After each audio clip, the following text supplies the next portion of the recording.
ஸ்டாலின் தொடரட்டும் என்ற பாடலுக்கு விழுப்புரம் மாவட்ட நிர்வாகிகள் ஆலோசனை கூட்டத்தில் கருப்பு சிலப்பு துண்டை சுழற்றி உற்சாகமாக நடனமாடிய திமுக மகளிரணியினர் முதல்வருக்கு நன்றி தெரிவிக்கும் விதமாக பிறந்த நாளை கொண்டாட வேண்டும் என தீர்மானம் நிறைவேற்றப்பட்டது.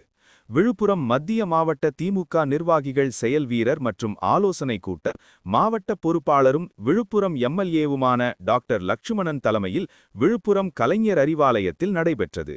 கூட்டத்தில் மாவட்ட ஒன்றிய நகர கிளை நிர்வாகிகள் என 1000க்கும் மேற்பட்டோர் கழுத்தில் கருப்பு சிவப்பு துண்டை அணிந்து பங்கேற்றனர்.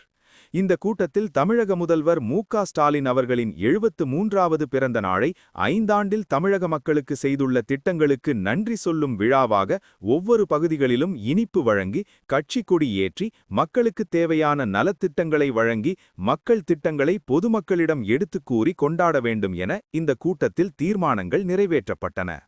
இந்த கூட்டத்தில் கலந்து கொண்டு பேசிய டாக்டர் லட்சுமணன் எம்எல்ஏ, தமிழ்நாட்டில் தமிழக முதல்வர் பொறுப்பேற்றத்திலிருந்து இல்லம் தேசி கல்வி, மக்களை தேடி மருத்துவம், பள்ளியில் காலை உணவு திட்டம் என பல்வேறு மக்களுக்கான திட்டங்களை தொடர்ந்து நிறைவேற்றி வருகிறார். உரிமை தொகை, விடியல் பயணம், தோழி விடுதி, மாணவிகளுக்கான மாதந்தோறும் 1000, பெண் பெயரில் பத்திரப்பதிவு செய்தால் கட்டணம் குறைவு போன்ற எண்ணற்ற திட்டங்களை செய்து வருவதாக பட்டியலிட்டவர், வரும் பிறந்த நாளை முதல்வருக்கு நன்றி தெரிவிக்கும் விழாவாக கொண்டாடி மீண்டும் அவரை முதல்வராக செய்துள்ள சாதனை திட்டங்களை மக்களிடம் எடுத்துக் கூற வேண்டும் என்று கட்சியின் நிர்வாகிகளை கேட்டுக்கொண்டார்.